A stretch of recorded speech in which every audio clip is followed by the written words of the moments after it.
네, 종목 카운슬러 2부입니다. 종목 진단 계속해서 이어가 보도록 할게요. 자, 이번에 어떤 사연일까요? 시청자님 안녕하세요. 네, 안녕하세요. 네, 반갑습니다. 네, 반갑습니다. 네, 시청자님 어떤 종목 도와드릴까요? 네, CJENM이요. 네, CJ ENN 매수가 비중 어떻게 되시나요? 네, 35,200원에요. 네. 20%요. 35,200원에 20%요. 네. 그러시군요, 시청자님. 연초에 좀 접근을 하신 거예요? 아니, 작년에 사가지고 들어가셨어요. 한참 오래 들고 있었는데, 아. 네, 이게 좀 많이 올라갔었어요. 네, 그렇죠. 이제는 또 더 간다고 막 그래가지고 또 네네. 욕심 부리는 바람에 못 팔고, 근데 이게 매도를 할 수 있는 기회가 제가 몇 번 있었는데 놓쳤네요. 아. 그래서 요즘은 좀 많이 빠져서, 네네. 이쯤 돼서 좀 여쭤보려고 이거를 어떻게 해야 되는지 쭉 아. 그냥 계속 가지고 연말까지 네. 가도 되는지 아니면 지금 어떻게 대응을 해야 되는지 좀 여쭤보고 싶습니다. 알겠습니다, 시청자님. 지금 자리가 다른 분들은 수익이라고 하지만 얼마나 아쉬우시겠어요, 그렇죠? 매도 가격을 한 몇 번 놓치신 것 같아요, 말씀대로. 오래 가지고 있어가지고 네. 참 지금 아쉬워요. 네, 아쉬우실 것 같아요. 한번 하반기를 노려볼 수 있는지 같이 한번 이야기를 나눠보도록 하겠습니다, 시청자님. 저희 종가 확인해보고 전략 살펴드리니까요. 전화 끊지 마시고 기다려주세요. 자, 오늘의 종가 확인하겠습니다. 오늘 마감가가요. 시청자님 굉장히 좀 다른 분들도 놀라셨을 것 같은데요. 7% 이상 하락했습니다. 47,750원에 거래 마감됐습니다. 역시 코스닥 시장이 하락하면서 이틀째 같이 좀 하락을 한 상황인데요. 하나씩 짚어보도록 하겠습니다. 자, 장용준 과장의 의견을 들을게요. 과장님, CJ ENM입니다. 시청자님 말씀대로 상반기에 굉장히 좀 호평이 많았단 말이에요. 좀 4월, 5월부터는 흐름이 좋지가 않습니다. 하나씩 좀 살펴주세요. 먼저 여러 분야가 있는데 어떤 분야가 문제예요? 저는 이런 말씀을 드리고 싶은데 실적이 아닌 이슈로 올라간 종목은 꺾이면은 바로 매도를 하자. 그래서 조금 매도 타이밍을 놓치셨다고 말씀을 드리고 싶고, 지금 이 종목 같은 경우도 실적은 안 나왔고요. 예상치보다도 쇼크가 나왔습니다. 나왔음에도 불구하고 올라갔던 이슈는 향후에 실적이 좋아진다 이런 이슈 때문에 올라간 건 아니고, 게임 사업 부분을 중국에 큰 금액에 매각을 한다, 혹은 매각을 안 하더라도 일정 부분 유상증자 참여해가지고 중국 기업이랑 같이 사업을 진행한다, 이런 이슈 때문에 올라갔거든요. 근데 실제적으로 그게 실적으로 나오는 건 아니에요. 그렇기 때문에 그런 부분에서 상승을 했을 때는 좀 줄였어야 되는데 좀 그게 아쉽고, 좀 일단 회사에 대해서 설명을 드려보겠습니다. 어떤 회사냐면 방송 사업을 하고 있는데, 지금 케이블 채널 토마토 TV 보고 계시지만 넘겨보시면 이 CJ가 하고 있는 방송 채널이 많아요. 그래서 방송 사업이 비중이 가장 크고, 그다음에 영화 배급도 하고 있고, 음악 사업은 크지는 않지만 음악 사업 하고 있고, 지금 이슈가 되고 있는 게임 사업인데, 이 게임 사업은 과거에는 이익의 상당 부분을 차지했는데, 이게 네오이즈나 최근에 빠졌던 NHN 엔터처럼 이게 캐주얼 죄송합니다. 그 보드 게임이랑 캐주얼 게임처럼 과거에 이제 돈을 벌어들이던 게임 쪽이 좀 지고 있고, 모바일 쪽으로 좀 진행을 하고 있는데 아직까지는 성과가 안 나오고 있거든요. 그렇기 때문에 아직 성과가 안 나오는 사업 부분에서 이슈 때문에 올라갔기 때문에 좀 매도 타이밍을 놓치셨다라고 말씀드리고 싶고, 이슈는 그거였습니다. 게임 산업이 분할해가지고 중국에 매각될 수 있다, 뭐 이런 내용이 있었는데, 이건 뭐 사실 뭐 오너가 아닌 이상 아직 확인할 수는 없는데, 어쨌든 간에 회사의 가치로 봤을 때 좀 오버슈팅이 나왔을 때는 매도를 했어야 됐다라는 생각이고, 이 회사의 가장 큰 밸류에이션 그 비중을 차지하는 부분이 방송 사업인데, 제가 아마 지난주에 SBS 미디어홀딩스를 그 상담을 하면서 지금 방송사들이 굉장히 많고 케이블 TV나 IPTV 뭐 워낙에 다양한 채널이 많기 때문에 과거처럼 광고 수익을 내기 힘들고, 그다음에 CJ 입장에서는 케이블의 왕자였는데 종편들이 들어섰기 때문에 서로 경쟁하는 거죠. 그러니까 기대치가 아마 좀 하해가지고 나올 가능성이 있다. 그런 리스크가 있습니다. 일단 개별적으로 실적에 대해서 좀 살펴보면 2011년, 2012년 약간 반등했지만 게임 사업 부분 쪽에서 좀 호조였고요. 2013년은 넘어가면서 다시 많이 다운이 됐는데, 방송 광고 쪽에서 아마 광고 수익이 크게 줄어들었던 걸로 기인을 하고, 지금 자산 가치는 어느 정도 있기 때문에 뭐 크게 폭락을 한다, 아니면은 큰 리스크가 있다, 이렇지는 않지만, 실적을 분기별로 보면요. 작년 1분기에 뭐 괜찮았다가 2분기에 적자, 3분기에 소폭, 뭐 흑자 전환하고 다시 4분기에 적자. 그다음에 올해 1분기인데 올해 1분기도 보면 영업이익은 아주 미세한 부분이고 당기순이익은 일시적인 이익 때문에 난 거라서 아직 실적이 확인되지 않은 상황이다라고 말씀드릴 수 있을 것 같아요. 그렇군요. 불확실성이 아직도 너무 크다는 말씀이신 것 예. 같아요. 실적은 특히나요. 그런데 앞서서 방송 콘텐츠, 방송 쪽이 조금 경쟁 심화로 안 좋을 거란 얘기를 해주셨는데 그 가운데서도 최근에 보니까 초록뱀 미디어랑 드라마 또 계약을 체결을 했더라고요. 굉장히 좀 많은 돈을 투자해서 그럼 이럴 경우에 좀 콘텐츠가 좋은 결과를 보이면 올라갈 수도 있는 건지 그러니까 게임에서의 신작처럼 같은 효과를 좀 노려볼 수 있지 않을까 이런 생각 들거든요. 이런 기대할 만한 이슈는 없을까요? 지금 뭐 SBS 미디어홀딩스도 말씀을 드렸듯이 CJ ENM도 마찬가지입니다. 이 콘텐츠는 지금 국내 시장이 아니라 중국 시장에서 얼마나 잘 팔는지에 따라서 이 회사 가치가 올라갈 건지 결정을 하는데 사실 중국에서 CJ ENM뿐만이 아니고 한국의 방송 콘텐츠들이 계속 잘 팔릴지는 제가 그것까지는 기대를 하지만 물론 당연히 기대를 하죠. 잘 팔리길 원하고.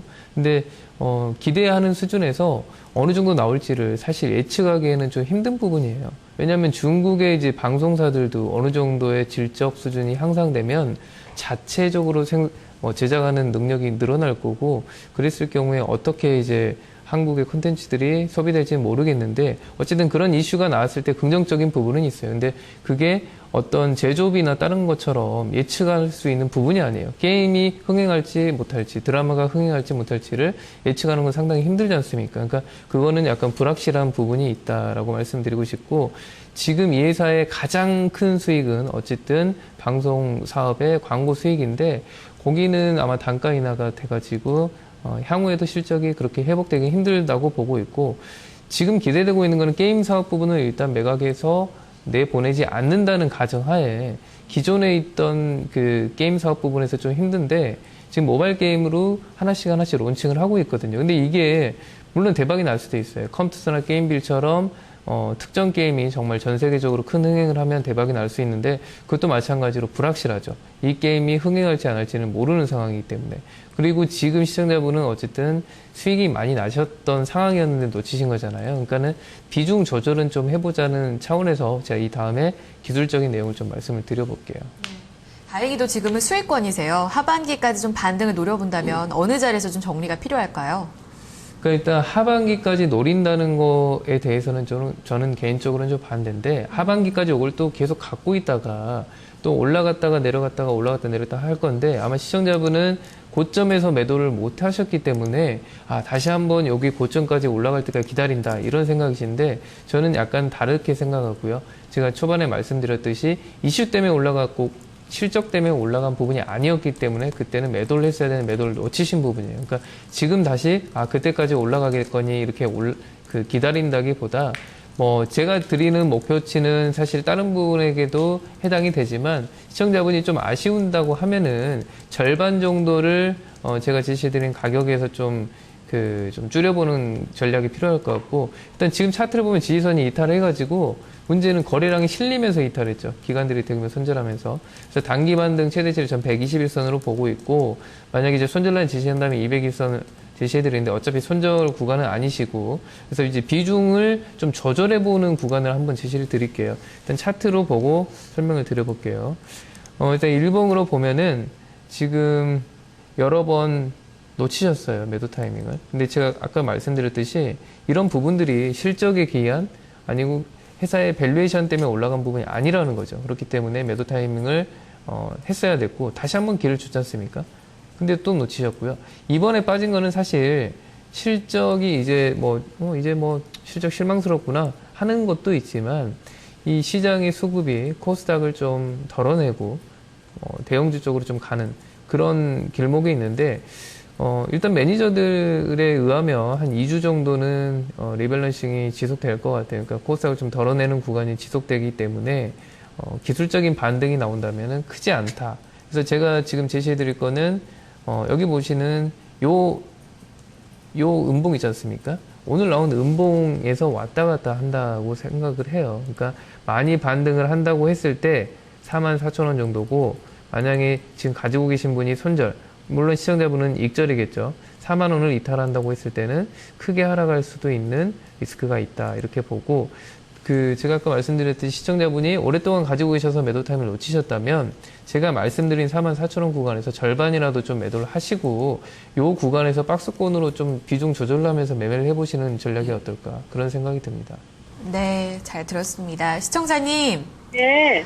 전략 살펴드렸고요. 안타깝지만 좀 매도 시기에 있어서 좀 반등을 이용해서 나와야 되지 않을까 싶습니다. 네네. 네. 네. 너무 자세히 말씀해 주셔서 감사합니다. 다행입니다. 시청자님 도움 되셨으면 좋겠고요. 이 가격대에서도 좋은 전략으로 이어가시길 바랍니다. 네, 감사합니다. 네, 고맙습니다. 비중 축소 의견이 나왔습니다. 자, CJ ENM 전략 정리해봅니다. 동양증권 장용준 과장의 의견은 반등 시 매도입니다. 반등치는 44,000원이고요. 손절가 4만 원 제시되고 있습니다. 김봉만 전문가는 투자 의견 보유고요. 45,000원이 그 반등 목표치로 제시가 되고 있습니다. 손절가 39,000원 비슷한 가격대 제시되고 있습니다. 네, CJ ENM에 있어서는 가격대가 비슷하게 얘기가 되고 있습니다. 함께 참고해 주시길 바라겠습니다. 자, 다음 종목은 게시판 사연입니다. 문자 참여인데요. 0391번께서 바텍을 갖고 계시네요. 22,150원에 사셨고요. 10%를 들고 계십니다. 계속 빠지는데요. 어떻게 할까요? 또 전략을 좀 주십시오라고 남겨주셨는데요. 김봉만 전문가님, 예. 바텍이라고 하면 정말 승승장구했던 종목이잖아요. 최근에 또 시장이 밀리면서 이렇게 하락을 한 것 같은데요. 지금 특별한 원인이 있는지도 짚어주시고요. 대응 전략도 주시죠. 예. 바텍 같은 경우는 지금 뭐 성장주 개념으로 본다라면 현재 시가총액 올해 영업이익 실적 대비해 가지고 높지는 않다고 봅니다. 그래서 뭐 한 2만 원 아래쪽은 또 저평가다 이렇게 볼 수 있겠고요. 어제 오늘의 하락은 뭐 전형적으로 뭐 코스닥과 거래소 개별주 하락에 따른 그런 그 하락이다 이렇게 보시면 될 것 같아요. 비중이 10%니까 뭐 좀 더 밀린다 하더라도 일단 좀 홀딩 유지하시고 단지 이제 시장이 이렇게 개별주가 이제 가파르게 하락이 나오고 한다라면은 일부 이제 중기로 우리가 만약에 딱 매수했다가 매수를 했다 하더라도 중간에 조금 눌림목이 심하다 그러면 일단은 좀 빠져나왔다가 다시 한번 보는 것도 합리적인 전략이다 이렇게 말씀드릴 수 있겠고요. 자, 바텍 같은 경우는 일단 월봉 보시면은 또 밀릴 자리에서 한번 밀리는 거죠. 월봉 보시면 전형적으로 이 하단 중간 트렌드죠. 저점과 중간 고점. 그 다음에 고점, 이번에 돌파했다가 약간 오버슈팅 나오고 지금 이 거리가 나오고 있지 않습니까? 그래서, 이 장기 트렌드 상단에 걸려있기 때문에 이런 패턴은 다음 달에 주가의 흐름을 좀 지켜봐야 됩니다. 소위 얘기하면 지금 간망이라는 얘기죠. 그대로 좀 보시면 될 것 같고. 자, 만약에 내일장에도 빠진다 그러면은 여기서 이제 역N자로 빠집니다. 이런 식으로. 하나, 두 개, 세 개. 그러니까, 19,000원 초반 정도까지 밀릴 수가 있고, 요 라인이면은 작년의 고점이죠. 요 자리. 예. 그래서 그 정도에서 이제 반등이 나올 것이다. 반등이 나올 때, 이번 달은 어차피 못 갑니다. 못 가니까, 일단 22,150원인데요. 22,000원 주면은 땡큐. 제가 봐서 21,500원 정도 줘도 일단 현금화 하셨다가 다음 달에 이 패턴은 다시 봐야 됩니다. 아시겠죠? 일단 반등 시에 21,000원에서 22,000원 그 사이에 현금화 전략 말씀드리도록 하겠습니다. 반등을 이용해 나오는 전략 역시나 제기가 되고 있습니다. 바텍으로 고민하셨을 텐데요. 도움 되셨기를 바랍니다. 전략 살펴드렸고요. 다음 종목도 전화로 받아보겠습니다. 시청자님 안녕하세요.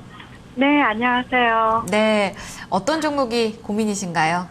예, 하림홀딩스 가지고 있습니다. 네, 하림홀딩스요. 매수가 비중은요? 5,880원에 80%입니다. 5,880원 매수가 80%요? 예. 시청자님 비중 왜 이렇게 많이 담으셨어요? 예, 물타기였다가. 아, 그러셨군요. 최초 매수가는 그럼 얼마셨나요? 6,100원이었거든요. 아, 그러시군요. 예. 혹시 오늘 비중을 좀 늘리셨어요? 예. 아, 네. 알겠습니다, 시청자님. 지금 가장 알고 싶은 부분은 어떤 부분이세요? 하반기, NS 홈쇼핑, 상장도 있고 네. 이래서 중장기로 이렇게 보유해도 되는지 네. 좀 여쭙고 싶습니다. 아, 네, 알겠습니다, 시청자님. 답답한 마음으로 전화를 주셨는데요. 좋은 좀 전망이 있었으면 좋겠습니다. 네. 자, 두 분 중에 어느 분께 좀 진단을 들어볼까요? 예, 김봉만 전문가님 좀 부탁드릴게요. 네네, 연결해 드릴게요. 전문가님. 네. 예, 안녕하세요. 네, 안녕하세요. 예, 실례지만 오늘 어느 정도 물타기 하신 거죠? 어제 21선 생각하고 어제도 사고 오늘도 사고. 그러니까 뭐 최근에 어제 오늘 밀 때 그냥 물타기를 팍 하시. 예. 처음에 몇 프로 비중이었습니까? 처음에 30%였거든요. 뭐 이틀 만에 그냥 이거 뭐 물타기 아니고 지르신 겁니다. 지름신. 예. 물타기 가급적 하지 마십시오. 근데 이 코스닥이 이렇게나 빠질 줄은 정말 그러니까. 생각도 못했어요. 도미솔도 도솔미 물만 먹고 가지요. 이렇게 돼버린다니까요. 주가 좀 밀릴 때는 네. 하방 경직성이 확보될 때까지는 가급적이면 물타기 하시면 안 됩니다. 예. 이 상황에서 내일 장대 운봉이 하나 더 나와버리면, 네? 저도 손절을 못해요. 비중이 예. 커져버리면 예. 아시겠죠? 예. 예.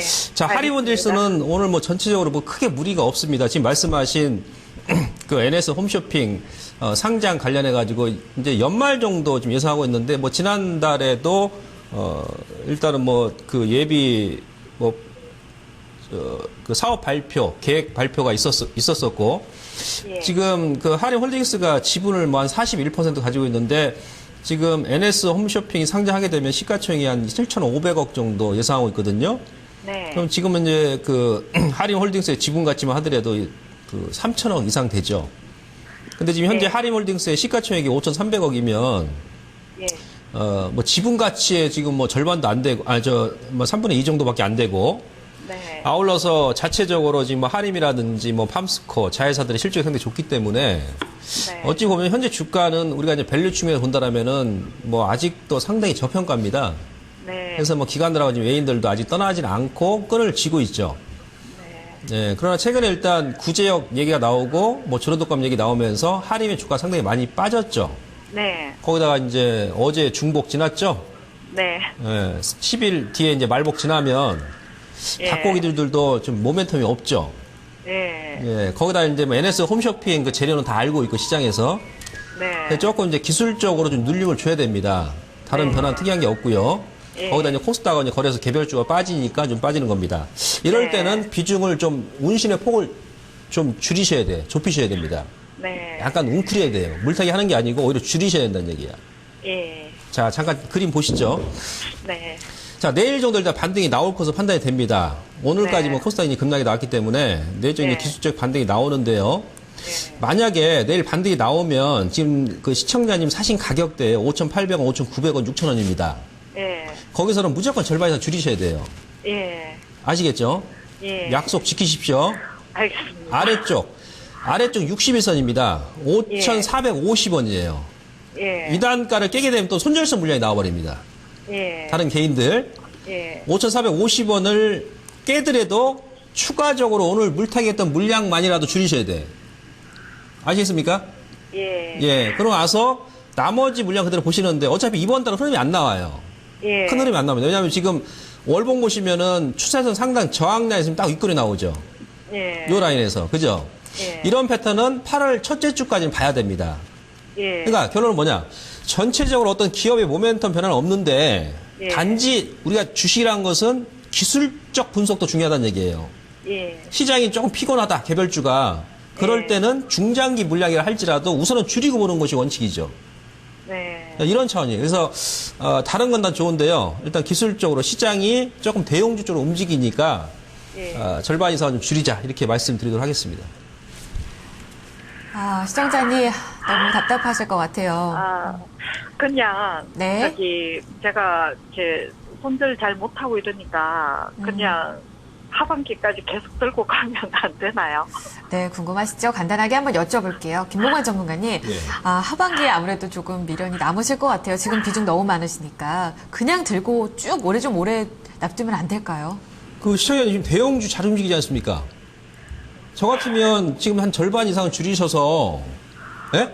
예. 뭐 금융이라든지 뭐 건설 쪽도 좋아요. 하반기에 예. 조선도 지금 많이 빠져 있고요. 대형주. 하반기로 예. 가면 대형주 많이 가요. 예. 예?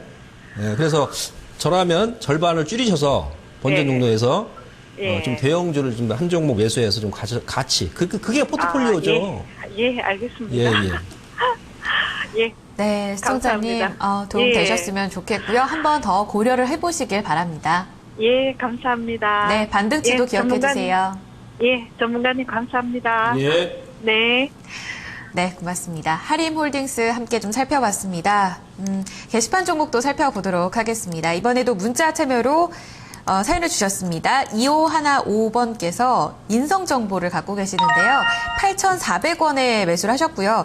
이분도 비중이 좀 많으시네요. 70%를 들고 계십니다. 장영준 과장님, 인성정보라 하면 원격 의료 관련해서 수혜를 굉장히 좀 많이 받았던 종목이 아닌가요? 이것도 역시 코스닥 시장 하락 때문이라고 봐야 되는 걸까요? 좀 낙폭이 크네요.